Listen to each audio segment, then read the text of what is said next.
We are rolling, but let's officially go.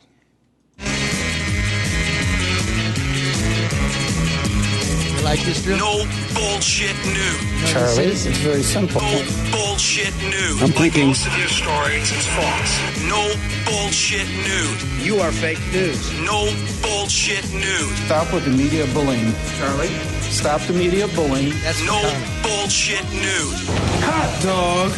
Yeah, no shame in my game. No Remember Madness? bullshit news. Yeah, I love Madness. That's madness.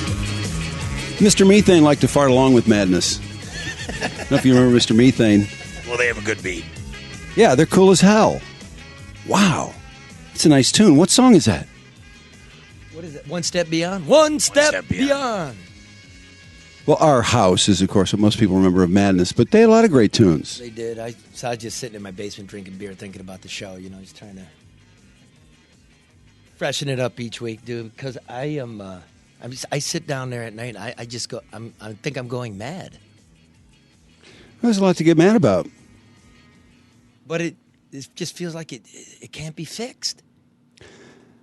I feel the same way, which makes me feel like, why are we even talking about it? Why are we wasting our time? But it's the zeitgeist, right? You got to have hope. Well, you got to fill your time up on Earth, don't you? Yeah, it eats up time. You're right. And it can't. You can't capitulate. You can't. But I go through periods where I feel like, I don't want to spend 14 hours a week watching football anymore. And maybe with this, sometimes I feel like, I'd like to take I never do, but sometimes I feel like I need a break from all the insanity on the left and the right. Yeah, but I'm living in the middle, and it feels even worse because I'm watching them both going, what the fuck is this? It's not even reality. That's how I feel. Same page, brother. That's Where do you go to get away from it, though? Well, it's not that I want to get away from it. I can't change it. I'd love to change the world, and I don't know what to do. It seems so simple. Equity. Civility. No, it is really hard to get away. That's why I'm excited about your guest, because he's been somebody who can't go out to dinner and get away with it. Well, it's Tucker Get away Carlson. from it. He's going to call in a minute, from Tucker Carlson tonight on Fox. And His wife can't be at home and get away from it. yeah, and he considers himself kind of a small D Democrat, middle of the road, but you appear on Fox or you challenge, status quo. Well, if you're perceived to support Trump. Yeah, I think, sometimes he does and other times he doesn't. I mean, I don't think he was into the tax breaks, for instance. I think that of anything that's been done in these 2 years, that's the thing that's going to hurt most in the long run. He wasn't crazy about the Amazon deal, I believe. I was watching Tucker the other night, and I kind of jumped in midstream, but I think he was not entirely pleased with all that New York gave up. Yeah, you mean the oligarchy running everything. The rich guy runs everything, and it's all dressed up in democracy's clothes. I mean, I agree with that. And I've known the guy a long time. We agree on some things, a lot of things we don't, but I'm not going to beat on his door. I'd rather debate with you and talk with you, try to build something instead of just ripping everything down. Well, I feel like we can all agree that people should not be beating on someone's door because they're a commentator on Fox News. But you know what's interesting? I noticed a lot of people didn't mind it at all. Some people supported it. I know. Some people were trying to find there's the excuses. tribalism. Of course it's fine. He's on the other side. Well, they didn't beat down his door. They simply knocked on it hard and spray painted shit in his driveway. Look, his fucking wife lives there. You were harassing the guy. Bullhorns, placards with your address on it. No, I just think it's horse bleep, and I'm not a fan of the group that was doing it either. But I would think everyone would universally agree that that's crap. Yeah. I mean, That's wrong. He's at home. He deserves a privacy. Is he so bad that he doesn't deserve peace of mind when he's at home? Is he that awful? Is the right that awful? Well, I guess if you're going to stir up hatred, you have no respite and no rest. I guess that's the new mantra, isn't it? But again, because I know the man, he's my friend, you know what I'm going to get. I mean, I get called a Bolshevik and a fascist. And I'm like, I'm a middle-of-the-road guy that likes people. I want fairness. How the fuck am I a Bolshevik? But a Bolshevik and a nationalist are both fascists. You know what I mean? That's not democracy. That's not respecting your neighbor. Well, one of our local columnists said this midterm election was an election for hate or against hate. Well, that's a pretty broad brush there. Yeah, for hate or against hate. I think I could say most people are probably against hate. I like to think up for the for hate. Yeah, I like to think that generally we don't like hate. Right. We're for employment. We're for liking each other generally. I'm for breathing. Yes. Sure. But it's gotten so dumb. We're not even talking about why Trump got elected anymore, are we? Like, what the underpinnings of that, the discontent. We don't, bye-bye, Mr. and Mrs. America. It's really not about you anymore or the way that you're living. I don't think the anti-Trump people have even analyzed why he got elected because there are things they could do to make him less electable. Well, a lot of things. Bernie, in probably a more decent way, saying the same shit. What'd he get? 43% of the vote, and it was all rigged. All rigged. Put him on. All right. Hey, Tucker, you on? Yo, What's up, bro? I'm right here, man. How are you? Oh, well, man, I'm probably in the crosshairs because I'm living in, Michigan, and I got you on, and now everybody's going to hate me too. Or really love me. Only half the people, Charlie. Oh, Tucker, let me introduce you to my friend. This is Drew Lane. This is the king of Detroit radio. And Hey, Drew. Hey, Tucker. and you talked to Bob on the phone. Hey, Tucker. Yeah, I love Bob. I thought Bob was you. Yeah, no, Most people think he's Alex Jones. You sound like Alex Jones, actually. But I So don't do think the supplements. Do you smoke? Bob? No, of course not. Never done it. Never picked it up. Yeah. or a pack a day. Good It's for hard you. to say. Well, Tucker, look, man, I'm fucking heartbroken. I just can't see my way through what's going on. I sit in my basement at night, and I'm living in Detroit. I'm trying to present the news that the media, is not giving the people that they need to know. Basically, the rich are getting very rich. The poor are at each other's throats. We're not really discussing why that is. This is an election about hate or anti-hate, and we've given up on the reasons why Trump even won, what the underpinnings were. Right. Well, I think everyone in Washington on both sides has lost sight of that. And the reason is pretty simple. The middle class is dying. And that's why Trump got elected. I mean, there were all kinds of options on the Republican side. They had a perfect candidate for you. He was Jeb Bush. I mean, he was like genetically engineered to be the perfect Republican candidate, and Republicans said no. So, I mean, the truth is this election was a bigger deal than any of us realized, and that had nothing to do with Trump. Trump was just a vessel for the frustration of a country that outside a few coastal zip codes is dying, and nobody is acknowledging it. I mean, I know you've been saying this for years. You've written books on it. You've been making as much noise as one man can about this because you live there. But most people where I live, and in New York and Los Angeles and San Francisco and the Loop in Chicago, I mean, there's no sense of any of that until you have an election like 2016 where they elect this orange guy, and you're thinking, why would they do that?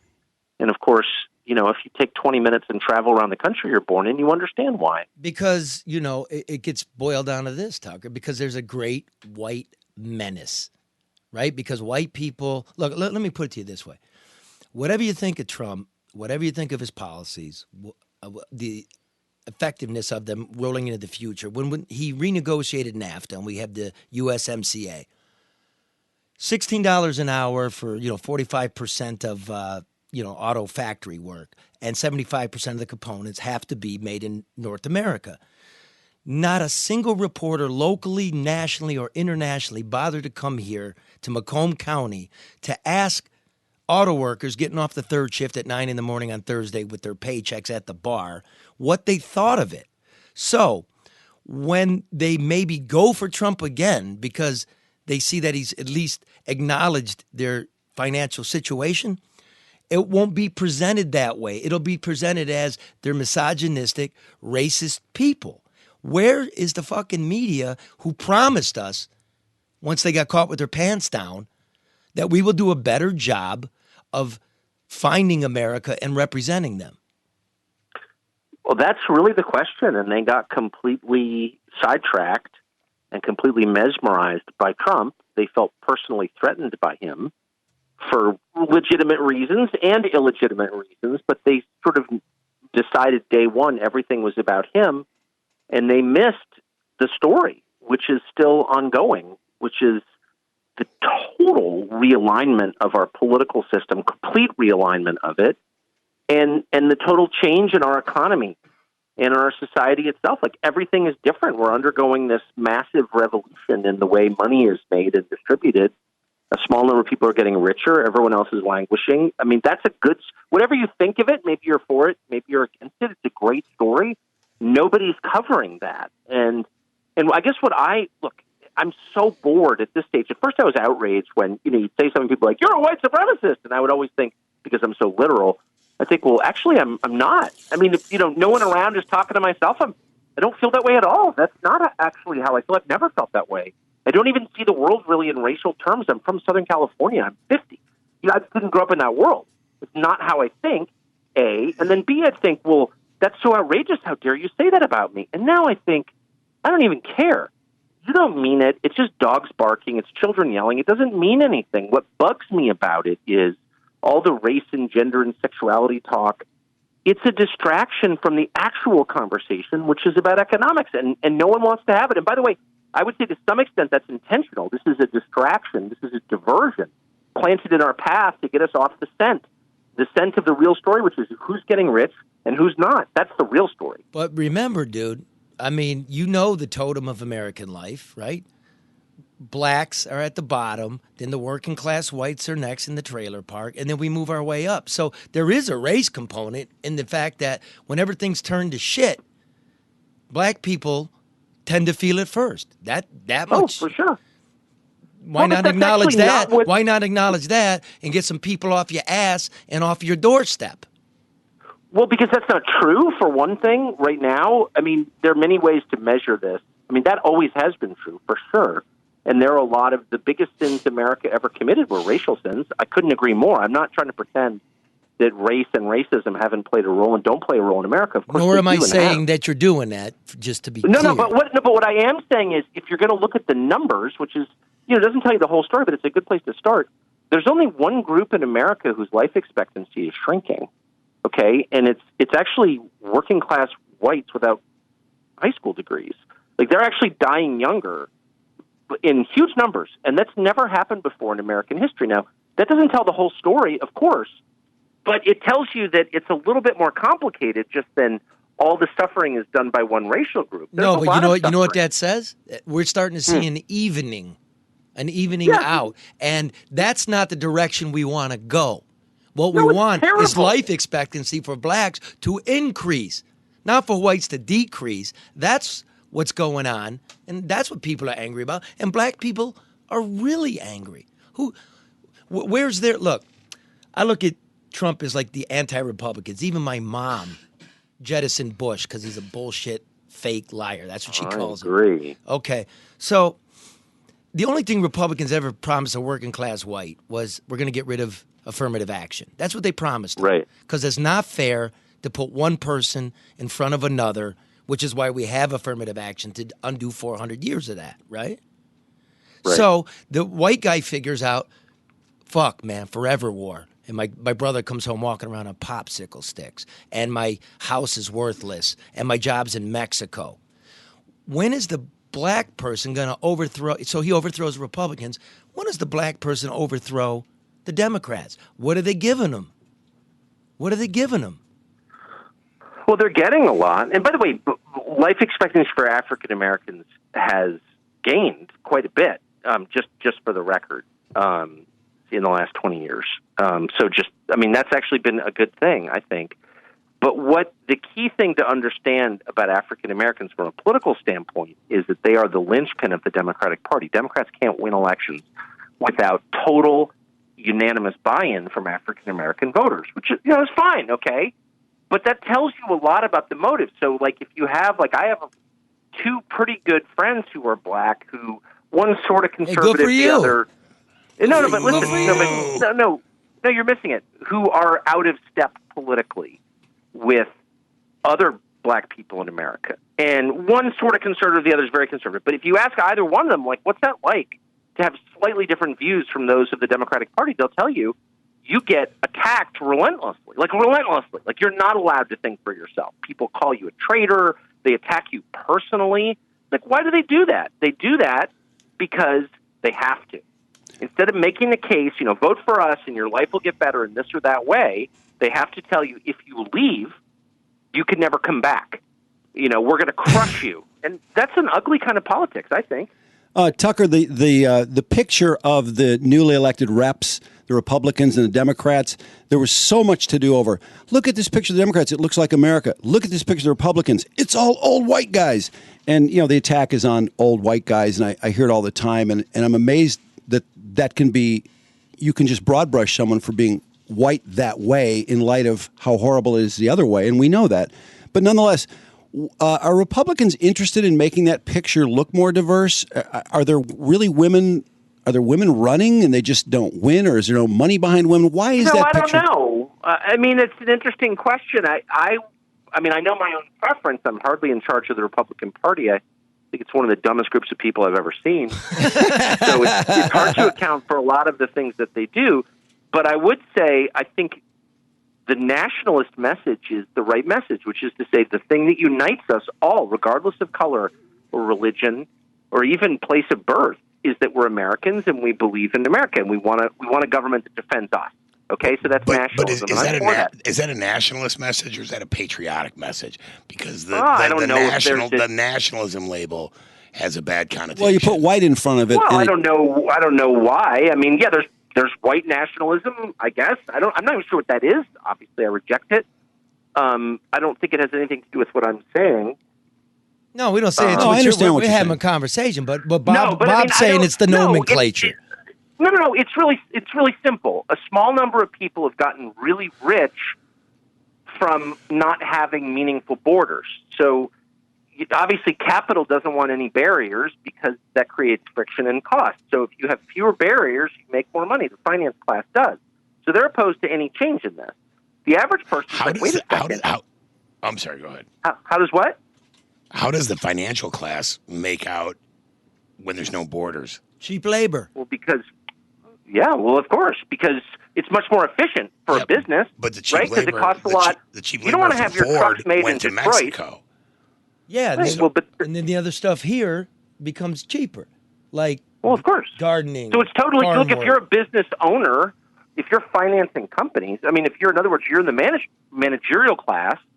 Borders are just an impediment to commerce. That's bad. Like, no class at Harvard Business School will teach you that national borders are good, because they're not good, actually, for business. They're bad for business. But the problem is that people want them. They want leaders who care about them, who care about them more. In other words, if you found out that your parents love the neighbor's kids every bit as much as they love you, you'd be really upset by that. Your parents' duty is to love you most. Our leaders' duty is to love us most and to look out for our interests. And so when people attack nationalism, they're doing it for a reason.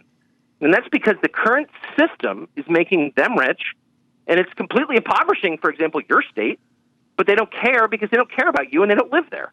So that's what's actually going on. This debate about, it's like you're a Nazi, you're a Klansman or something. No, I hate that crap. And actually, nationalism is the antidote to that crap. It's the antidote to identity politics, which is going to get us to race war, obviously. That's what it is. It's a low-grade race war. I hate that stuff. What we should all be saying is, who cares what color you are? Who cares if you're Muslim or Christian? What you care about is that we're all American. That's nationalism. That's good. Which is kind of the premise of, I want to plug your book, Ship of Fools, and congratulations, New York Times #1 bestseller. Is it still the #1 bestseller? Is it still at the top? I think it's down to number 3 after 6 weeks. Nicely done, man. But I think, if I understand it, what you're saying mostly is the oligarchy rules, and it's dressed up in the clothes of democracy, and what's going on underneath is devolved into race and class baiting. And if that's what happens, it's either going to lead to authoritarian rule, revolution in the streets, or hopefully sort of a velvet return of power to the people. More or less, right? If we keep going this way... That is more nicely put than I put it in the book. I wish you'd written the intro for me, because that's exactly the point. and I don't think I said it as artfully as you did, but yes, that's exactly right. We don't have that many options. This is moving really quickly in a new direction. We're pretending it's not. We're pretending it's 1995 again, and we'll all get back to normal once Trump leaves. That's a lie. It's not about Trump. I mean, Trump makes some things worse and some things better, but fundamentally it's not about Trump. It's about much bigger forces that produce Trump. So I agree with you completely, and I don't want revolution. I don't want radical populism. I really would like to return to 1995 or 1975 to a happier, more stable country. And how do you do that? You do it by acknowledging and addressing the root problems, which, again, are mostly economic. Yeah, I don't like I don't like revolution because the beer truck does not show up when shit is burning. Deep and true. Most of us really don't do much in terms of contributing to society in the sense of food, heat, you know what I mean? Like the real stuff. So if you want to see things smashed, good luck to you, because how you going to eat? People wouldn't even know where to get water. So exactly. At some point, we better. It's the way people say things to each other, I think, right? Because if you talk about the borders, people bum rushing them, nobody's for that. Nobody's for rocks being thrown. Nobody's for jumping a fence. Order, integrity. I talked to my wife. She goes, "No, I'm not for that, but I'm a humanist." But there does have to be order, and that's not a racist proposition. No, of course not. I mean, but why is that the tone now? Because it's ratings? Because they want you to shut up and obey. That's why. Who's they? I mean, this isn't a serious discussion about what racism is and who is racist. I mean, that's the last thing they want, is a serious discussion on that topic. What they want is you to be quiet and do what you're told. This is a form of social control, obviously. And they're using the bluntest possible instrument, which is accusation of racism, designed to destroy you. And so, like, that's how high the stakes are. I think if you're me, I mean, I can only speak for myself, that the object is just to ignore the noise, to try to tell the truth. I could be wrong, but I'm not hiding any motive. I don't have any motive that I'm not telling you about it. You may disagree with me, but I'm not, like, secretly trying to do anything. I just think that there's no economic rationale for what we're doing. And by the way, if you want to inject race into it, let's be completely honest about who's getting hurt the most. And of course, it's black men are getting hurt the most because, as you noted at the outset, they are economically at the bottom of the labor pool. And so the massive increase in low-skilled labor in this country has hurt them most. It hasn't done anything bad to me. There aren't like a million new talk show hosts from foreign countries, you know what I mean, trying to take my job. But if I'm at the bottom of the labor pool, my labor is worth less because supply and demand is real. If you have an overabundance of something, it's less valuable. That's why sand is cheap. And so if you have a huge number of people willing to work for less, the value of your labor is undercut. Labor leaders used to understand this. You think the Ruther brothers were for illegal immigration? Are you joking? They were totally opposed to it. Listen to you. So was Cesar Chavez. And you know what I mean? Like this is all this, like, you're a racist if you're not for open borders. It's just it's a diversion. It's a joke. It's just children making children noises. Shut up, kids. That's my feeling. Tucker, I want to ask you, because you've been in the news twice recently in incidents that sounded positively awful. Are you finding it difficult to go around and do your private business because people want to yell at you and chant or whatever they want to do? Are you scared? I mean, look, I have a super happy life. I've been more successful than I ever thought I would be. I've been married to the same woman for 27 years, really happily, mostly by good luck. And so and I had 4 healthy kids, so there's like nothing I have to whine about. So I don't want to whine. Sometimes I feel self-pitying, and I think to myself, you've got nothing to be self-pitying about, because I don't.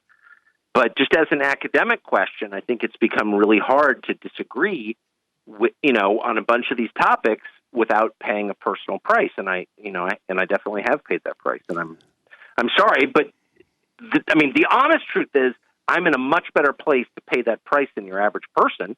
I work for a company that understands my job is to say what I think is true. So I'm not going to get fired for it. Most people would be fired instantly for saying what I say. Instantly. You get called into the sensitivity department down the hall, and they would just can you. And then, good luck feeding your family. And so I just think my real concern is a country where you're not allowed to tell the truth. You're required to lie about everything all the time. What's that country? I mean, do you really want to live in that country? Like, what is that? It's terrible. Nobody wants to live in that country. And the irony is a lot of people voted for Trump in the hope that they would be able to say what they really think. Not to say mean things, but just to be honest. And, of course, we have less speech than we did 2 years ago. What is that, Well, it concerns me that people, especially on college campuses and even younger, are learning that you're supposed to think the same thing. And it seems like if you don't think this way, you're wrong. I hear about Republican groups on campus that are being told that, get it off campus. You're marginalizing me. I'm sure you've probably seen videos at Chico State and some other places where that concerns me. I assume guys and gals when they get to be 20, 25 probably figure it out. But boy, that's a little indoctrination there. It's pretty heavy. I don't know. I think, unfortunately, most people kind of believe what they're told. There's always a percentage who are like, wait a second, is this really true? You know what I mean? Like, there were people who ran away from Jonestown. This is the 40th anniversary right now of the Jonestown massacre, and there were a bunch of people who were like, wait, I'm not sure Jim Jones is God, actually, and they left. But most people, when told to kill their kids, did. And I'm not attacking anyone. I'm just saying that's the way people are. Like, if someone in authority is telling you something, you tend to kind of believe it. No one believed Galileo, you know what I mean? When he said that the Earth was orbiting the sun, they're like, that's not true. The priest told us differently. So I think there's a huge cost in not having intellectual diversity and having just one point of view, some rigid deal where everybody has to agree. You've got a whole generation of people who believe that dissent is a crime, who believe that hate speech is a thing, and you're not allowed to say something if I'm offended by it. Like, they actually believe that because they were told it. Well, and so what's it going to be like in 30 years? Do you think you're going to be able to do your job? You think you're going to be able to have this show in a country run by those people? I don't think you are. Well, I'm going to fucking do it. Yeah, well, good luck. So wait till PayPal decides, look what they did to Alex Jones. And everyone's like, oh, Alex Jones is crazy. So what? That's not the point. The point is Alex Jones he didn't hurt anybody. He was giving his opinion. You maybe don't agree with it. I don't agree with some of it, but so what? And all of a sudden, PayPal's like, no, you can't do financial transactions. And YouTube's like, no, you can't put your videos on our site. And Facebook and Twitter, it's like, no, you must be quiet.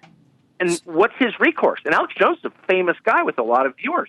Doesn't matter. They destroyed Alex Jones in like 2 days. So and why couldn't they do that to you? Of course they could. Well, that's why I sit in my basement heartbroken, man. I made a decision to I fucking called Trump in 2015, right? I'm seeing all this.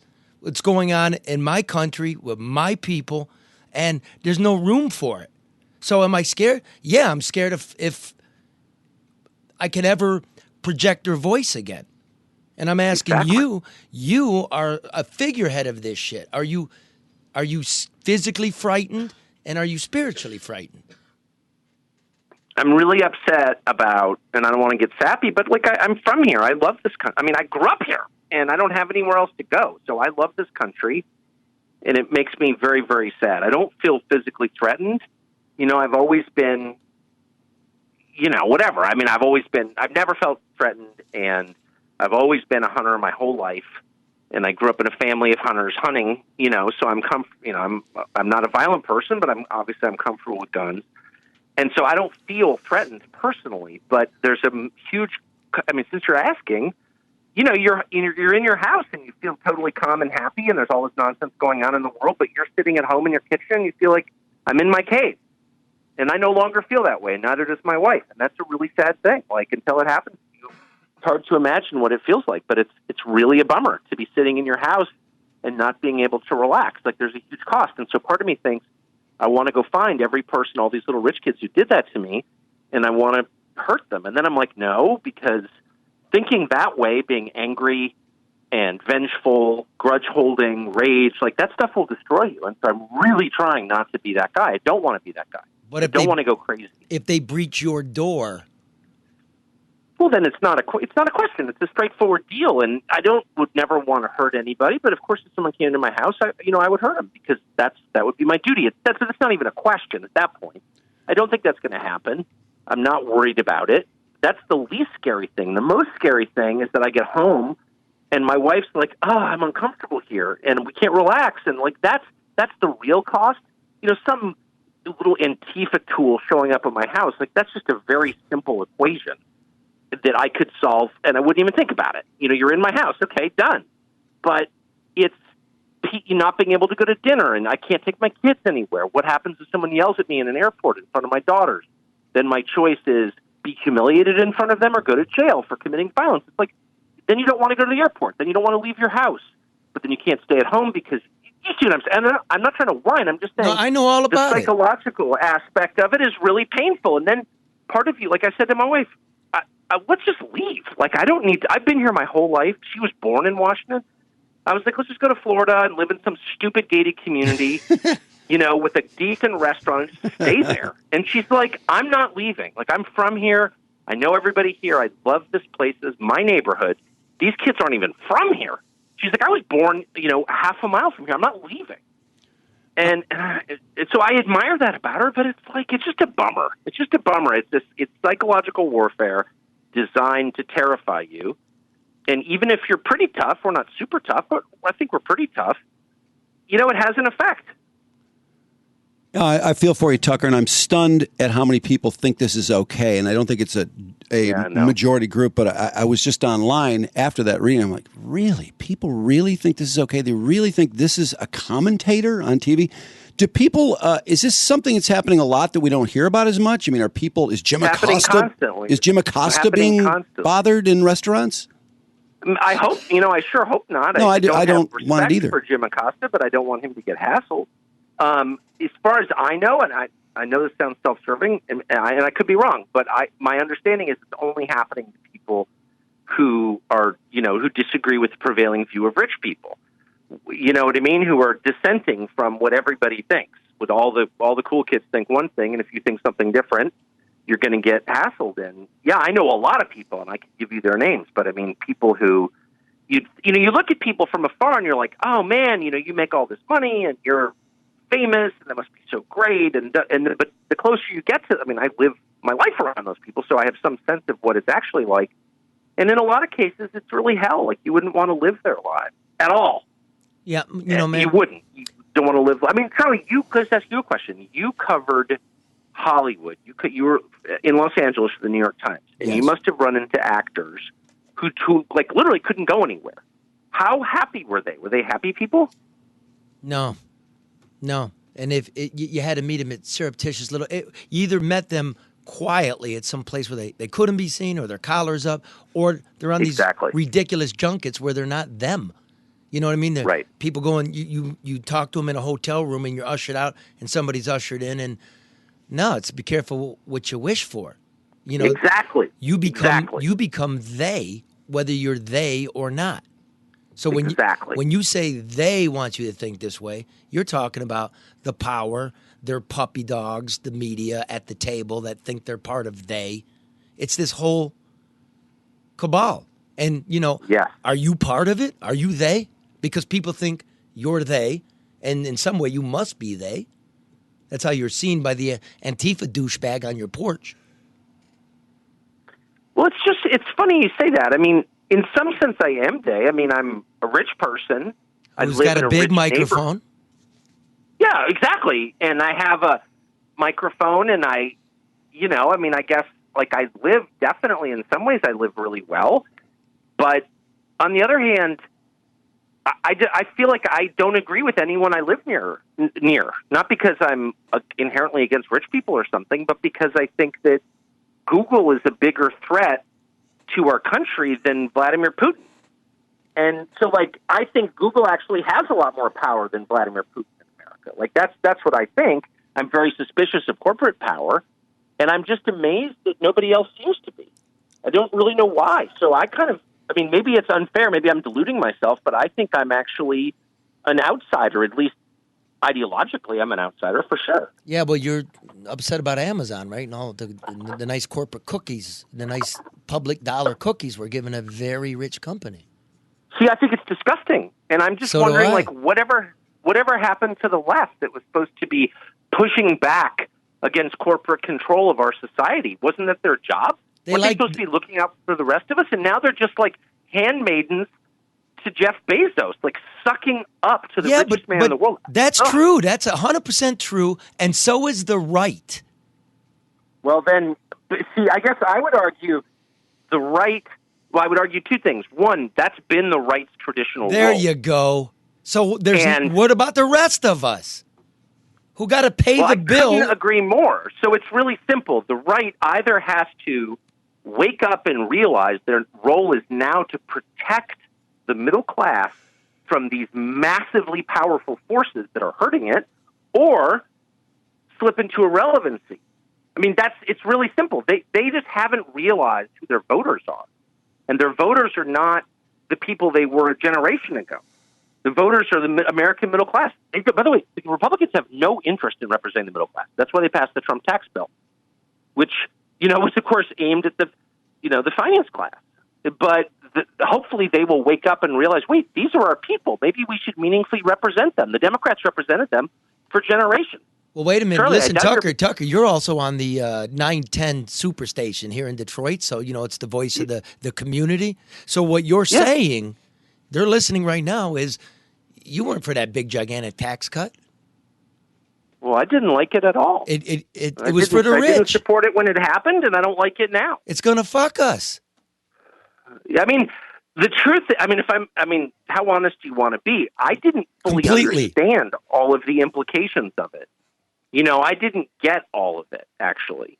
But, I was talking to a buddy of mine. He was on the Lehman executive board back in the day. Remember Lehman, right? He says very well. They have opportunity zones. Each governor was able to call up and offer opportunity zones in their state, which means you can dump your capital gains into this zone, and they're basically taxed at almost nothing.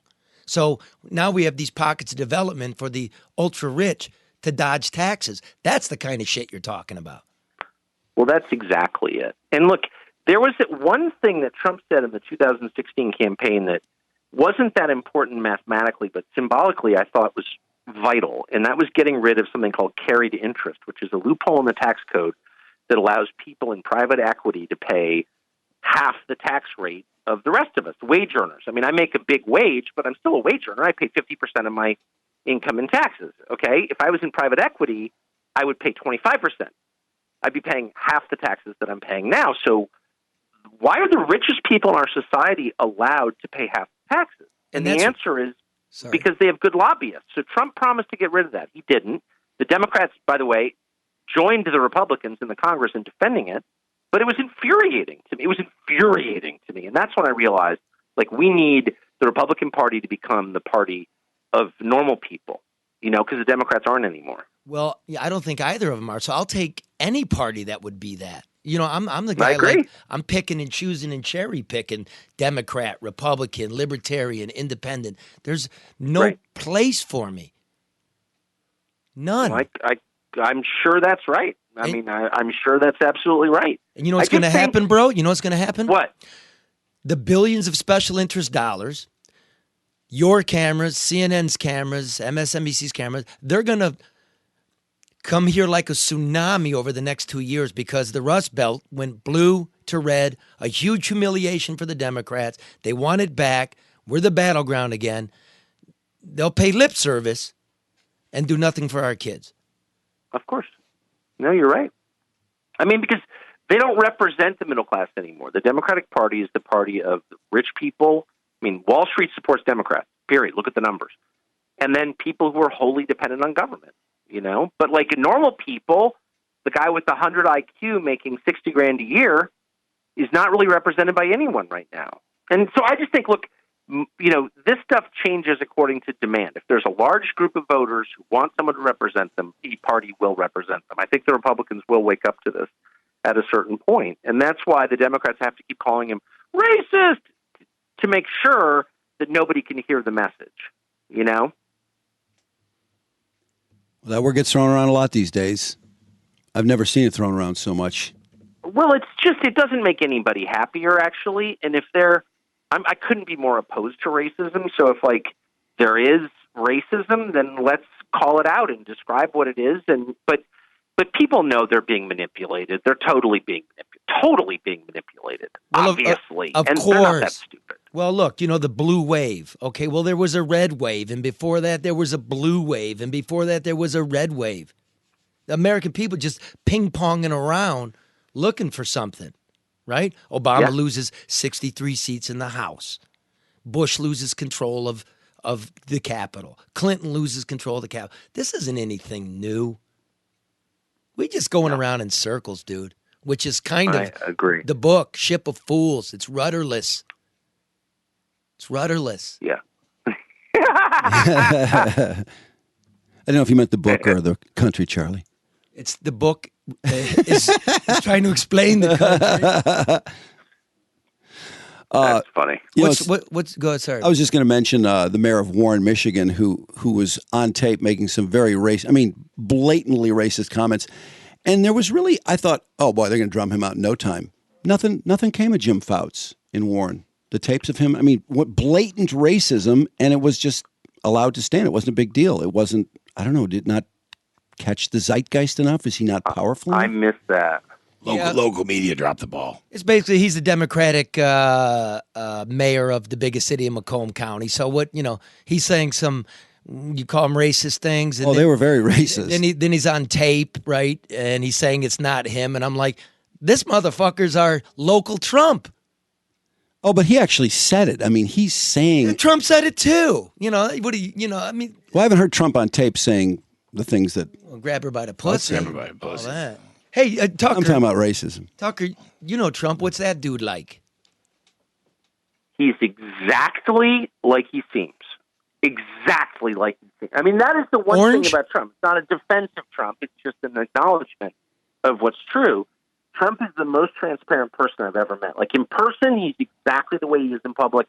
Probably a few more, more profanity, but basically he's totally recognizable. Every other politician I've ever known, and you've known more than I have, they're all the same. They're like, when they're in public, it's all children are our future, and when they're in private, they're like, where are the hookers?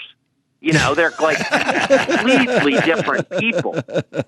But Trump is exactly the same. Like, he hasn't changed at all. It's spooky, actually. Describe him. He's very funny. He's very simple. He's very instinctive. He's not an intellectual. He's not interested in abstract ideas at all. He has a very strong sense of people. I think he can be insecure. He's not a trusting guy at all. He doesn't trust people. He trusts himself. He trusts his own gut on things. He believes that what seems true is true, and he'll say it. He's a huge believer in the idea that everyone's dumb and that the conventional view of everything is wrong, and he'll just say that. Like, all the smart people say one thing, but they're wrong. Like, he really thinks that. He's emotional. He's sentimental. He, in his speeches, there's always this moment where he looks out in the crowd and he says, I love you. And it's a little bit, there are many kinds of love. I don't know if it's the kind of love that is going to call you the next day, but he means it. Like, he gets caught up. Like, he likes to be around other people. Even though he distrusts other people, he gets all his energy from them. He's a pretty interesting guy. Then why is he... he's not complicated. That's the thing about Trump. That's why I'm always so interested to see the coverage. And they're like, well, what he's really, secretly, he's got this plan. It's like, no, there's nothing in secret. It's all playing out in public. He kind of says exactly what he thinks. Maybe he's some, dangerous racist or something, but knowing him, I think he would just say it if he were. You know what I mean? Like, that's what he is. That's what he's like. Why is he such a pathetic judge of talent? That's so interesting. I totally agree. That's so interesting, and I'm not sure I understand it. I think it's almost masochism. Only you would zero in on that, but that's the thing that I'm obsessed with, is why does he have an unerring record of hiring people who undermine him? Why would you hire Omarosa? Why would you hire Anthony Scaramucci? Anthony Scaramucci? You know what I mean? Yeah. But how did he put up how did he put up those big buildings? How did he do that? But with this talent, Michael Cohen?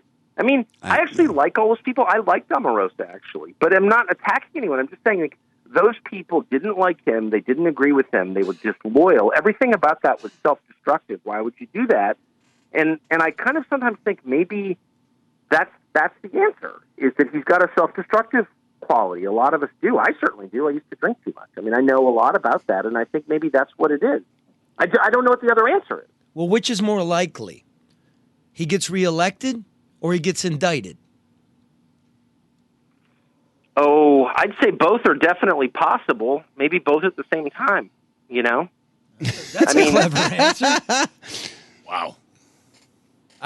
You never know. I mean, I think it's so dynamic. I mean, you really don't know. Things that I thought were true a year ago have proved totally untrue. I mean, my views right now are so different from when they were 5 years ago or 10 years ago. It's like I'm a different person because America's a different place.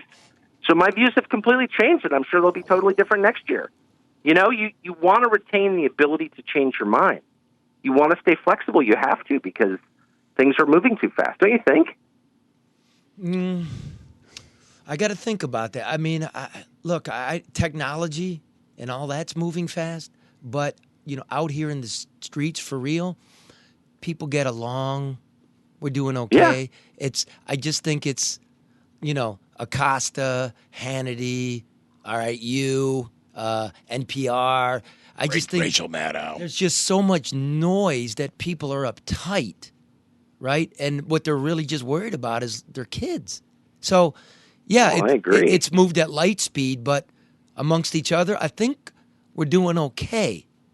And maybe that's good. Really... Well, I hope that's right. I mean, I don't know. I don't either, man, but I hope we do some work together in these next 2 years. You know what I mean? I hope so, too. I know we've been trying, but fuck it. You know, we keep trying, all right?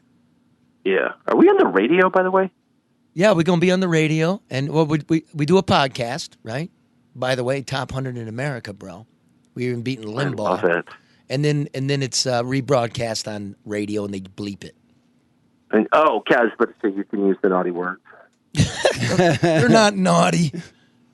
That's just populism, bro. That's what it smells like. That's the spirit. I don't even know what those words mean, so it's confusing to me, but I'm sure your audience will get it.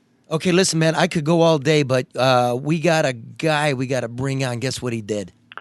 He's at war with the mayor of Detroit, another guy in trouble with a lot of things, and he tailed him. He tailed the mayor, put a video on him. The mayor went to his love nest with not his wife. And then he drove around City Hall with a Jumbotron on a flatbed truck. Yeah, man. It's not someone I want to have an argument with. Yeah, if this was New York, that'd be all over the place. All right, bro, man. Look out for yourself. Say hello to the family. And, thanks for coming on. That was totally fun. Great talking to you, Charlie. Really appreciate it. Thanks. Tucker Carlson, ladies and gentlemen. Ship of Fools. Let me jump in and get some business done here. Some of us have secured our finances right now, but might not be as prepared as we need to be when planning for our future financial obligations, whether it be pension planning, life insurance, college savings plans, or tax-deferred investments. Luke Nowacki can help answer all of your questions and help plan for your future finances. Call Luke at 248-663-4748, 248-663-4748 to set up a plan today. Securities and investment advisory services offered through Royal Alliances Associates, Incorporated, member of FINRA, SIPC. Royal Alliance Associates, Inc. is separately owned, and other entities and or marketing names, products, or services referenced here are independent of Royal Alliances Associates, Inc. And don't forget, it's the holiday season. American Coney Island, founded by Gus Karros in 1917, is Detroit's oldest family-run restaurant and is the original home of the famous Detroit Coney dog with chili, mustard, and Vidalia onions. It's downtown at, Michigan Avenue and Lafayette, where they intersect right there on the corner, the Flatiron Building of Detroit City. And since it's the holidays, remember, you can ship Coney kits to anywhere in the country. I've been saying the world, but I might have been wrong. So this being no bullshit news, I half retract that, and we'll find out there are customs issues. They'll ship it straight to your or a friend's door. Just go to AmericanConeyIsland.com, and if you're downtown, they sell all the good craft beers in Michigan. So anyway, hey Bobby, we got Carmack. We are working on calling him right now. We're working on calling Bob. It's important to say Bob made the news, sort of, as we were just talking with Carl. Some news. Yeah. Not everybody. See, I want Bob to tell us what happened, but basically he's in a property war with the mayor of Detroit. So he put a tail on him and caught the mayor going to a atelier out in the suburbs. Well, we don't know where he was going because I don't know whose house it is, and I don't know who the female is. Yeah, I know who the female is, but to me, it's not important who the female is at this point, right about now. What if she's 95 and he's bringing her Meals on Wheels? That's correct, except he's not getting out of the car with Meals on Wheels, and he's got a garage door opener, it looks like. Oh. You know what I mean? And is it his house? I've been around Meals on Wheels. You don't hang out for 3-4 hours. Maybe he's bonding. Maybe it's his mother-in-law. Could be. Just saying, I was disappointed that I didn't see a picture of the person because I thought it might have added to the story. I know that's very prurient of me. Just saying. Wanting to know who the woman is, you mean? Yeah, I know it's probably wrong of me, but I'll admit that I wanted to see who the person was because I thought it might have added to the picture I was drawing or was being drawn for me. But yeah. Or it might have eliminated the picture. But I'm just looking at what Bob Carmack's doing because remember we had him on before. This is the guy wearing the wire, passing bribes to City Councilman Gabe Leland, who's pleaded not guilty to, conspiracy to bribery. But they got him on tape. So Bob Carmack is not fucking around. No, that's the story, is that he went to these ends in his battle, and that's why I thought it was a story. Because, I don't know, it's always a little disturbing when someone follows someone around and filming. We all like our privacy. Is privacy just over? When you're a public official? I know. No, there's no privacy. And when you're using the company car to drive out to the burbs? No, that's a public interest. And remember, there's an issue here of where the mayor stays at night. Dave Bing went through this. Kilpatrick went through this. This is the stuff of Detroit City now. You can't just pick and choose. What if he stays at the Manoogian Mansion 2 nights a week? Is that enough to be a resident? I don't know. I'm asking. I don't know. Well, look, of all these things I've ever done all the time, eventually the courts will say, well, that's where you vote. It doesn't matter where you lay your head. It's where you have your address. You never get them on residency, but that's up to the people of Detroit to decide, right? Whether it's cool with you if the mayor lives in the city or not, or the county executive. Bob, what's going on? Phone's dead. That phone? I'll get you another one. Excellent. Tell you what I'm going to do. I'm going to look them up here. Can't work in these conditions. Dogs barking, dead phones. Yep. Going off the rails. The fuck? Well, I'm going to have to do the speakerphone shit again? Yeah. Come on. Should be charging on there. There's 2 phones here and they're both dead. Really? Well, let me see if I can get Bob. We just got to do this the old school way.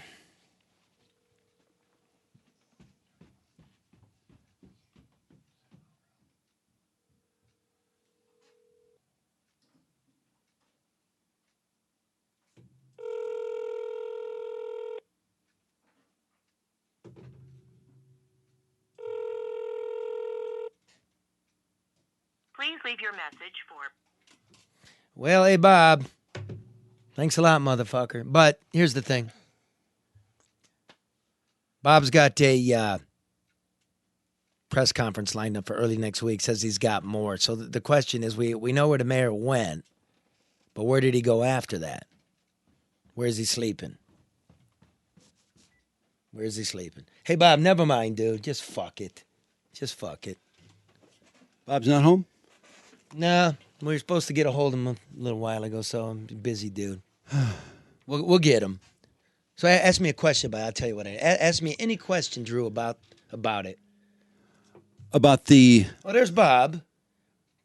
We're going to have to do it on speakerphone. Hey, Bob, what's up? Bob. Yeah, Charlie. Okay, you're on the radio, man. How's it going, Charlie? Real good. Hey, let me ask the guys in the studio. Can you hear him all right? Yeah, sounds not bad. Hear him okay. Hey, okay, Bob. Why you putting Yes, a tail on the mayor? I'm just trying to figure out what he's doing, you know. I tried to forward a couple files on his car wrecks and not him living at the mansion. They wouldn't give me my FOIA, so I put a private eye on him. You put a private eye on him. So wait a minute. You want this is really about where the mayor lives? Well, I was trying to figure out where he lived. I was trying to figure out what exactly, you know, where he went at nighttime because he was driving without a special protection officer. I think he's been doing that since the first day he got in office. Well, you know, man, I'm working on the same tip. I went out to the Manugian for a number of days last winter, you know, from like 5:30 to 10:30. He was in town, but he never came or went. And I'm working on tips too. You know, I mean, this is not a small issue considering Dave Bing went through the same thing. No, it ain't a small issue. I got witnesses that he's living somewhere out by Pontiac Trail in Orchard Lake.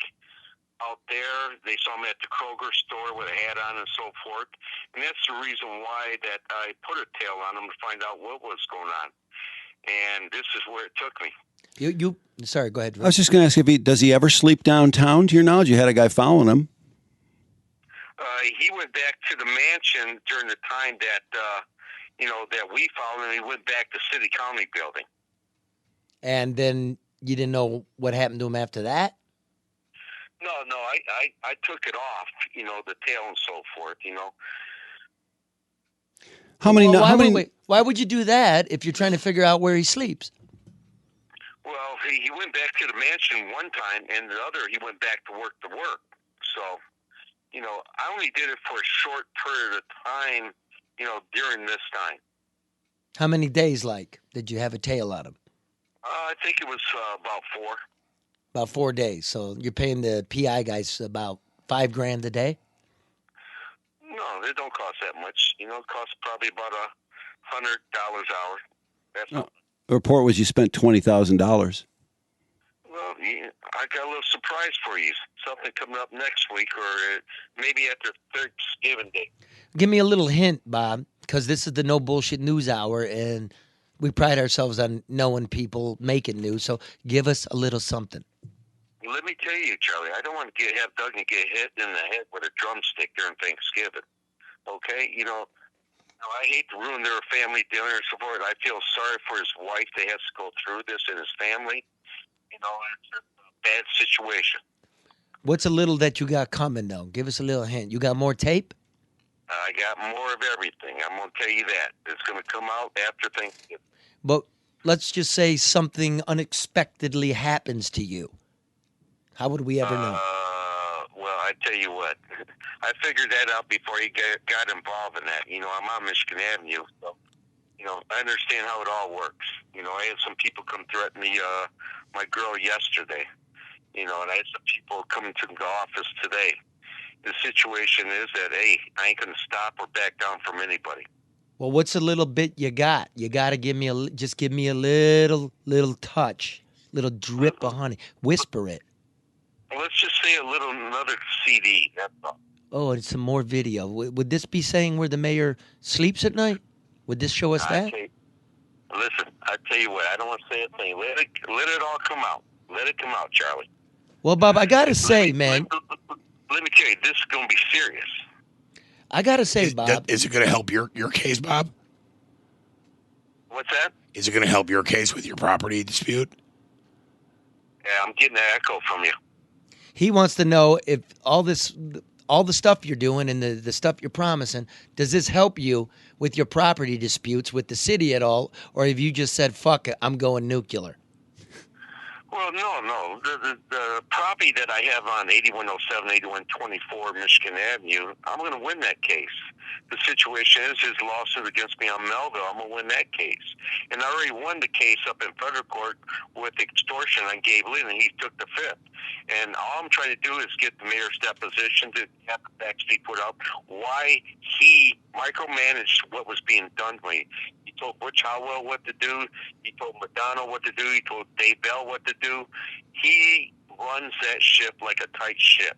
He don't let nobody make a move unless he tells them what to do. I've had my relationship with him, so I'm not going to say you're wrong about him micromanaging things. Again, forget it. Never mind how it helps you. Nobody cares. What do you got on the fucking tape? I got some good stuff. I'm going to tell you that. Can I just ask this? Is this something that would hurt him professionally or personally or both? It's going to hurt him both. Oh. Let me ask you another thing. Why did you put it on a Jumbotron on a flatbed truck, and did you invite the media out there to come look at it?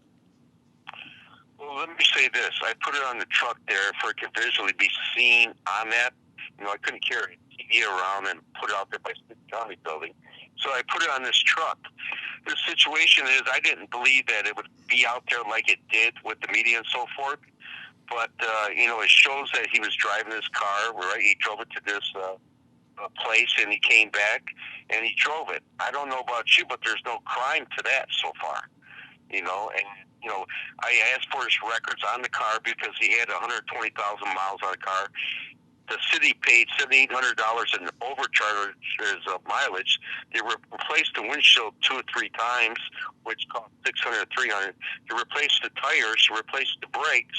So, all this charges that the city's paying for, we need to know, why it's being spent. He has other cars besides his car. So why is he going by himself at 7 o'clock at night for the last 4 years and with none of his special protection? For the last 4 years? Oh, yeah. He right when he got a mayor's office, he's been by himself. He does drive by himself. Yeah. All right, Bob. He has a special protection team during the day. He has a GMC that he drives, and they drive him around. But how do you get 120,000 miles on a car? By driving it a lot. So listen, speaking of driving a lot, that truck with the Jumbotron, did you invite the media out to come look at it? No, I tell you, what did I do? I talked to ML from Channel 2, right? And he came out. I told him I had this video and so forth, and he never saw it. And Channel 7 was trying to call me on Tamara Green, and I told them that I was over by the city county building. They came out and looked at it, and then that brought everybody up. So everybody was out there. What's it cost to rent a truck like that with a big screen? Is that your own truck? No, that ain't my own truck. I brought it out of Chicago. What's that cost? Is it expensive? A couple grand. It ain't much. It seems like fun. I mean, I'd put something else on there, but... Hey Charlie, it did the job, didn't it? Kind of did. It well, did. It started some stuff. Like as I've been writing about, all the federal investigations going on, right? Those don't seem to get as much traction as, early evening rendezvous, if you will. Could be Meals on Wheels, of course, as Drew was saying. Could be he's delivering meals to all I never ladies. saw a picture of the female, so I don't know. I don't know who she is. Well, let me say this to you. I'm trying to depose Mike Arvelia, Dave Katz, and Nate Allen. That's just 3 bad guys. That's the guys that do the fundraisers at COBA. I'm trying to depose the 4 attorneys that attacked me on this building, on the land deal, and so forth. They all don't want to be deposed. Mayor Duggan don't want to be deposed. So the situation is we're both fighting the same fight. You just got to keep fighting. So you're like, I'm gonna get even here, man. I'm gonna show it for what I think it is. Is that what you're doing? Well, let me say this. You got 3 guys in demolition that got all the contracts, right? Mm-hmm. You got 3 guys that do all the fundraising. Add that up. 3 plus 3 is 6. Whoa, 6. I'm not sure what the 6 means. It means 6. It's an evil number. Here a little bit. Shit, it's all common 666? sense, man. You got 200 demo guys. How come you use only 3? And guess what? 6 upside down is 9. I'm telling you. I thought you'd say that. So somebody's getting sucked off. All right, listen, man. We're gonna jump here, dude. But listen, before we go, listen. Okay, bro. What else you got on the tape? I can't tell you, Charlie. Dude, just tell. You would know after. It's not whispering. You gonna let me know ahead of time so I'm ready for it? It would change things in Detroit. It's going. Okay, listen. Can you let me know what it Okay, is? brother. Let me know what it is beforehand. All right. I will, brother. Okay. We'll talk to you, dude. Right. Bye. What do you make of that, Drew? Well, normally I would say I'll believe it when I see it, but he did produce something that got a lot of attention. So, I don't know. It seems whatever. He seems confident. The dispute he has with the city, he is very serious about, at a minimum, getting even. Well, kind of all part and parcel for the show. By the way, is that his first appearance since this thing? Because Bob. Yeah. Carmack? Yeah. I don't know. No. Okay. No. But, he's a regular on the show, man. We don't have suckers on here. That's true. Because if bullshit. If you put the show together, it's just about the rest of us. It's quite intriguing. I'm trying to think of what could he have? What is he talking about? He said professionally and personally, it would not be a good thing. Well, you're going to have to tune in, man. More proof of the cheating. But remember, try to if I was each other. Equal treatment, man. What about the rest of us? We all don't get the company car. We all don't get the big tax breaks. No, we're just paying for it. We all don't get the benefit of the doubt or the big lawyers. Can I ask you a question? Me? Yeah. Anything you want, brother. He was referring to the mileage. He seemed very... Oh, you like this story? Yeah. I'm interested in it. I am. I don't really, I used to feel like, ha, got it. I don't really feel that way. I think it's getting older, and I feel bad for Mike Duggan's wife because, well, that's really not important. That's just funny. Just stating it. You didn't feel sorry for Quavi's wife, did you? I knew a lot about her. I don't know much about Mrs. Duggan. Maybe Mrs. Duggan maybe she's the power behind Mike Duggan. Maybe she's pulling the string. I don't know. Did you feel sorry for Dave Biggs' wife? In a way, I did feel. I feel sorry for spouses of people like that. But they are in the deal. So they're in the deal. It goes so far. Anyway, the 120,000 miles. Is he suggesting that he's driving long distances to? Yes. Do what he? Okay. Yes. In other words, all this mileage would be hard to explain without living west of the city. And yes, and he has more than one car. Wait, west of the city or north of the city? West. It's west and north. Now, I've been... Thank you, Bob. The reason... I'm a regular Google map. Reason I spent those days out in front of the Manugan is because I was working on a tip like his EPU would join him on the west side of the city in the morning. I said, well, damn, that's interesting. So all I know from my point of view is 3 straight days while in town, he neither came nor left to the mayor's mansion. That's all. I'm doing my job. I did it with Bing. I did it with Kilpatrick. It's the public interest. Say what you want. The job's hard, man. If he's sleeping out of the city most of the time, is that something that will hold a lot of water? I don't think it's going to fly with the citizens of Detroit. I kind of don't either. Yeah, you more than kinda, Remember, he got tossed off the ballot for residency issues. Mm-hmm. So, if he's playing games, it's not going to fly because if that would even be marginally true, what's wrong with our city, where our children have to live, where they got to put up with this shit? Well, that's what I was going to say. It seems like I've never been in the Manugan Mansion, but it seems to me there's a lot of really nice places you could live in the city, especially the mayor. So maybe I don't really understand why someone couldn't bring in themselves to live in the city. If you're supposed to, for the job you were elected to. We'll find out. You know what I mean? We'll find out. Maybe. According to Bob, something's coming. And again, a lot of stuff going on. Feds are still active on a lot of fronts. I don't know. Can I go back to Jim Fouts for a second? Yeah, how did he even come up? Why because you were talking about Jim fucking Fouts. Well, I just brought it up because I thought you were talking about the quarterback for the Chargers, dude. Dan Fouts. Jim Fouts, because he said something that was absolutely racist. It was beyond racist. He was demeaning handicapped people. He was demeaning women. All kinds of people. Women, yeah, they're all dried up. Black people, yeah. Yeah, so why that just went, phew. But all these where people take leaps and say it's a racist wall or this is racist or this is white nationalist, it seems that gains much more traction than a guy who's actually saying blatantly racist things. All right, well. So I'm not sure what the local media dropped the ball for sure because they've been interviewed by 247, AM 760, 12. Yeah, it's all gone over. It's gone. They don't ask him about it. It's like shithole countries. Yeah. It's just over. All right, maybe we'll send Joe to go find him. All right, that's it. That's it. Thanks for listening. Try to love one another. All right. All right. Happy Thanksgiving. Down in Botswana, justice down in Zimbabwe, will rise.